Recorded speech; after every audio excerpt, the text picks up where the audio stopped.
Now, I didn't watch this one from Miami. I think I did. Then I watched the last show they did. My mother says, what's going to be your favorite group? If it wasn't for my mom getting me into the Beatles, I wouldn't be here. I wouldn't be here. If it wasn't for your mom, you wouldn't be here. Period. Period, yeah. My son really likes them. My old son is it. Well, how old are you? 47. Kid. My son likes them. He's only 37. You want this thing or you want it? Yeah. All right, EK, you can scream if you want at me. I'll get the work done. Mary Jane, you ever scream at a guy? Well, Did you ever scream for a star? When you saw a Oh, band yeah, or a every star time I and get see- excited. You gotta go up to the mic. Yes. Who would you scream for as a star? Rock Trace star? Atkins. She likes that country star. He's country on Celebrity Apprentice right now. He's the one that says, you scream, who's I that, scream. who's that We all scream for ice little cream. girl that's that You don't. that's that rock star right now? What's her name? Miley. Miley Cyrus, Hannah Montana. Hannah Montana, yeah. Right. They scream. Oh, they scream for her. They scream I like saw the Beatles. I saw the Barbara Wawa interview with her, So did and they asked her, "Are you going to be the next Britney Spears?"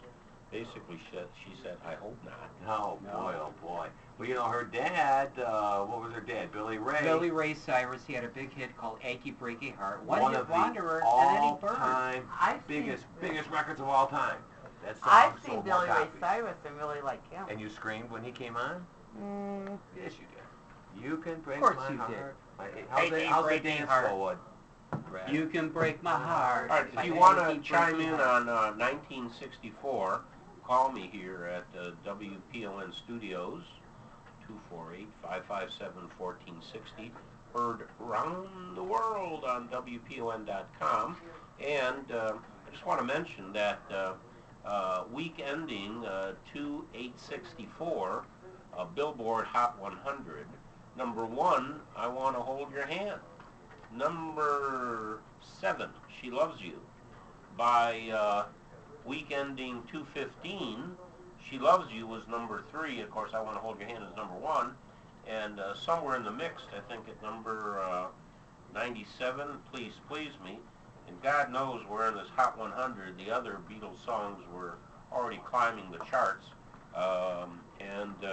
Amazing, amazing, amazing when you think about the Beatles' impact on our life here in the United States. Musically, were we ever the same anymore, young Benny, who's playing with my 1964 Mustang? Well, we have to definitely say that the Beatles changed the face of music, and they really brought it into the band era, as opposed to Frank Sinatra and Elvis Presley. Even though they had bands behind them, they were really star singers out front. Where this became 4 guys kind of equally performing together, and they really brought in the band era of music, which sparked what you love to talk about when you talk about the garage bands and the music that followed the Beatles. Well, we're going to have a few Beatle tidbits in just a minute, but I want to remind everybody that if you look at what was going on musically around that time frame, you have to remember that Buddy Holly and Big Bopper and Richie Valens had died in '59. We were kind of at the end of that greaser era. And you already had the Beatles at that time, the 3 of them, minus Ringo, that their first record was That'll Be the Day. Interestingly, a little Buddy trivia Holly connection. over. And of course, they were the insects, the crickets, and Versus the Beatles, the insects. So. Richie Valens And you Papa had already Roaches. had exported overseas the likes of your buddy Bill Haley and the Comets. Little Richard had gone over. Roy Orbison was already over there. In fact, he auditioned his song. Remind me, guys. Roy Orbison's big hit.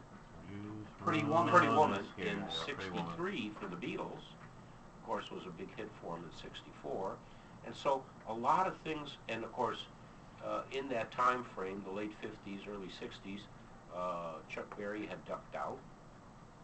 Little Richard But had ducked he out. made a comeback in '64. Yeah, No he was, particular place to he was, go. he was coming crack back. the And top we're going 10. to get some of that stuff. Yeah, yeah. And of course, Elvis was trying to remake it. He had a movie out with Anne Margaret, Viva. And that's post-Army stint for Elvis. Right. And he had another hit that same year called Kissing Cousins from Yes. the same movie. So, there was Interesting a time. void. There was a void, and of course, that was early Motown was already starting to happen, and but there was a void that, of course, '61 was Del Shannon Runaway, and there were, the Philadelphia guys were trying to make it at that time, and The Golden Boys, the American Bandstand Bandstand was Golden going Boys. loud and strong, and so things were trying to happen, but the Beatles just somehow overwhelmed the music community. Overwhelmed They certainly did. the music community. They were clean Unprecedented. cut. Unprecedented, They like were nothing clean had been cut. seen before. No, they were clean cut, unprecedented. Brian Epstein said, "You guys are going to be clean cut. Okay, right. you may have your boots on, but I want you in ties. See, Yeah. suits and ties." Suits and ties. Forget about the leather stuff. Just suits and ties. It's interesting, and of course, they didn't change the way they looked until later on, as they matured and changed. But early on, they were clean cut. Your mom and dad would have been thrilled with the Beatles. The Fab Four looked fab. I want to tell you, Dr. Franklin, I know this, our little voyeur into '64 here may be a little hard to follow for some of the radio listeners when we cut into Dr. Strangelove and we cut into a lot of snippets and clips from the '60s. But what a great job you've done on this.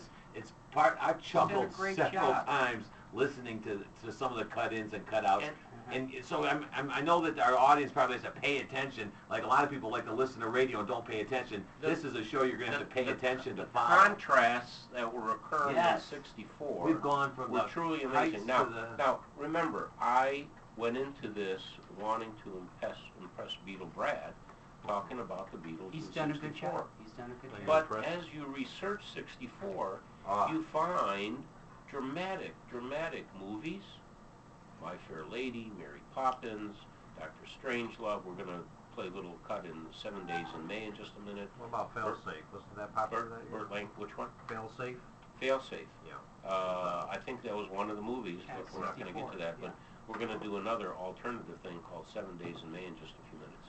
And so you've got LBJ saying to the University of Michigan commencement students, "I'm here on your campus of tranquility, leaving the chaos in your capital." What was he referring to? And no longer, not fact, but his, I don't know if it was his wish, but he predicted correctly, because in June of '64, Mississippi burning. They killed the 3 boys. And the FBI got involved. It was an election year. I'm wearing my LBJ and Now- Hubert Humphrey Now, badge. Huggy's trying to tape that for YouTube. Last time we mentioned that badge would be well worth 75 cents on eBay, Yes. but he couldn't get a good picture of it on the YouTube. Now this time you get a good shot of it. And so you've got a year of dramatic contrast. You like that, Benny? Oh. Dramatic contrast. You've Truly, truly. You've got Robert McNamara leaving to join Robert Kennedy, and he dies in '63, and LBJ suddenly is thrown into the Vietnam is storm. brewing. Robert McNamara wants more observers in Vietnam every day. Gulf of Tonkin happens in August of '64. June of '64, Mississippi burning.